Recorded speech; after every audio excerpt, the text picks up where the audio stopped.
going to read The Cabin, which is a read-along book that I wrote and produced the music for. And give me just a second to arrange my screen here.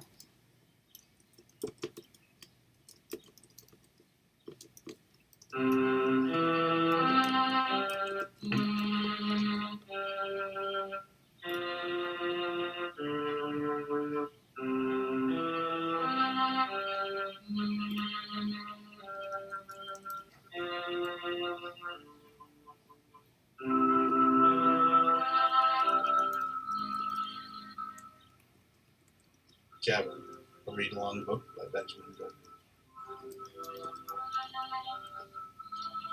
I went for a walk in the woods on a cool evening.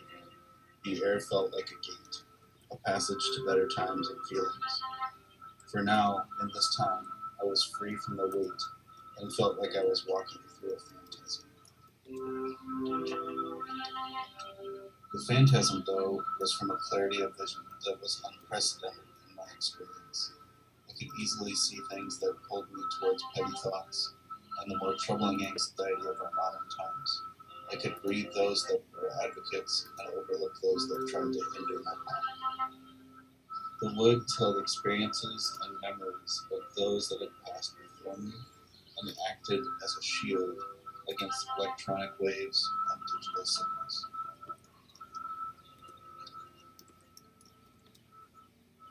The trees had a new kind of life.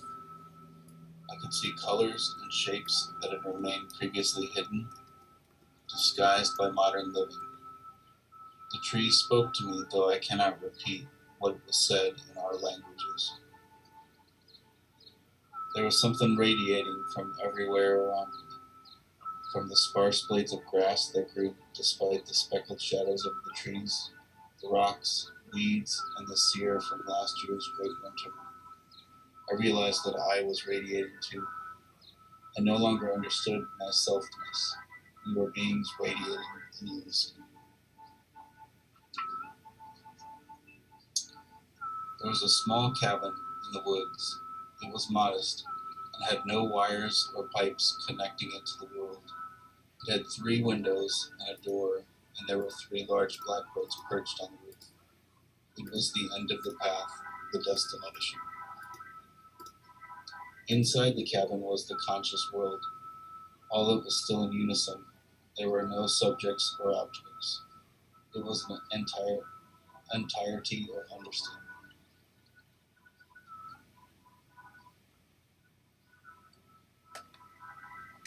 There was no concept of time until I started feeling the separation from my surroundings, a subject amongst objects. I was outside the cabin, and the door was closed. I have spent my days since looking for this cabin. I've seen it from a distance a few other times, but whenever I get close enough to really see the cabin with 3 windows, 1 door, and 3 blackbirds perched on the roof, it disappears as if only a figment of my yearning. I still search, though. I carry the experience of the cabin with me forever.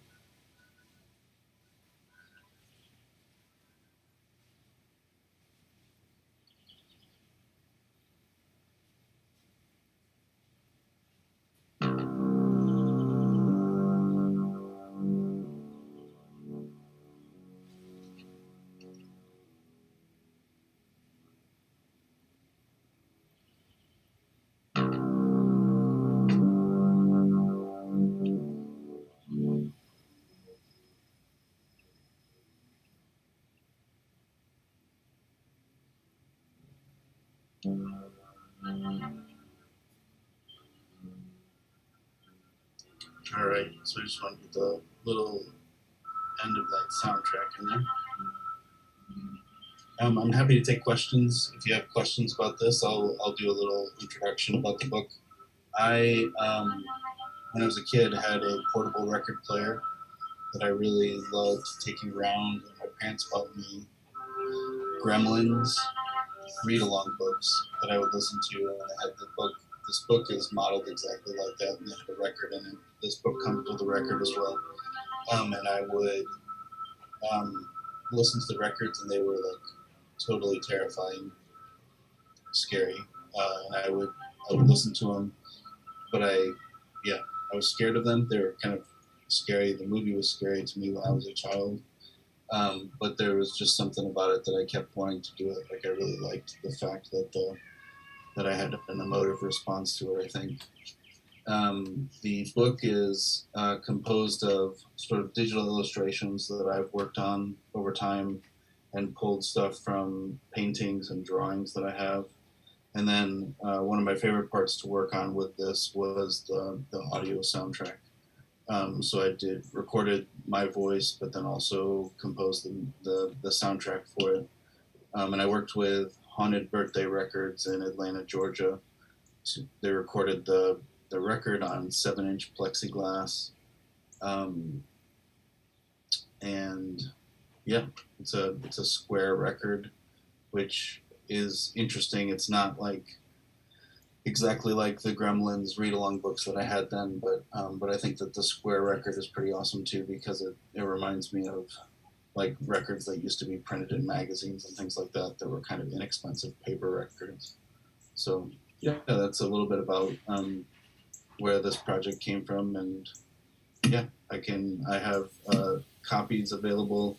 It's edition of 50. The book itself was printed here at Christian Edwards Printing in Des Moines.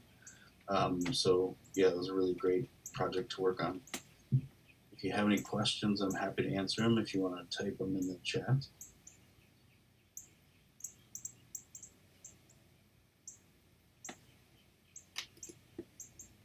When did you finish the project? Did it go as you thought?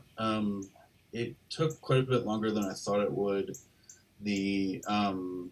I started the project in early 2019, but it was so I received something at Drake called the Center for Humanities Research Scholar Award. That started me on the path to sort of recording the book. And that's a 3-year award, so you get sort of research assistance with that award. So I really technically kind of started it in 2017, started doing the research for it and things like that, and then actually made the physical project, had a good idea of what I wanted to do in 2019, start of 2019, and then everything was printed and the record was published in fall of 2019. So it's been a little while since I've had it.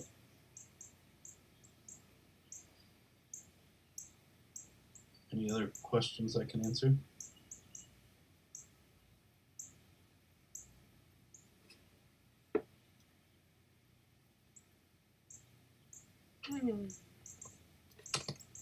Type my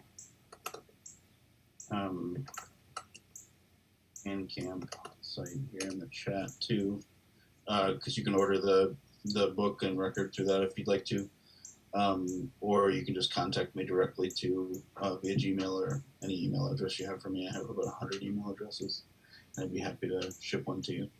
So if you're interested. All right, thank you so much all for your time. I might just unmute everybody real quick so we can just say goodbye. Feels nice to say bye in person. Thank you, Ben. That was beautiful. Yeah, thank you so much. Thanks, everybody. I want to see the book in person. I don't think I ever have. It doesn't do it justice, obviously, through video, like the picture you have of the book. So I'll have to order myself a copy. I'll be contacting you directly. That sounds great. Thanks so much. Thanks, everybody. It's really great to see you. Good to see you. Thanks, Ben. Yep, have a good night.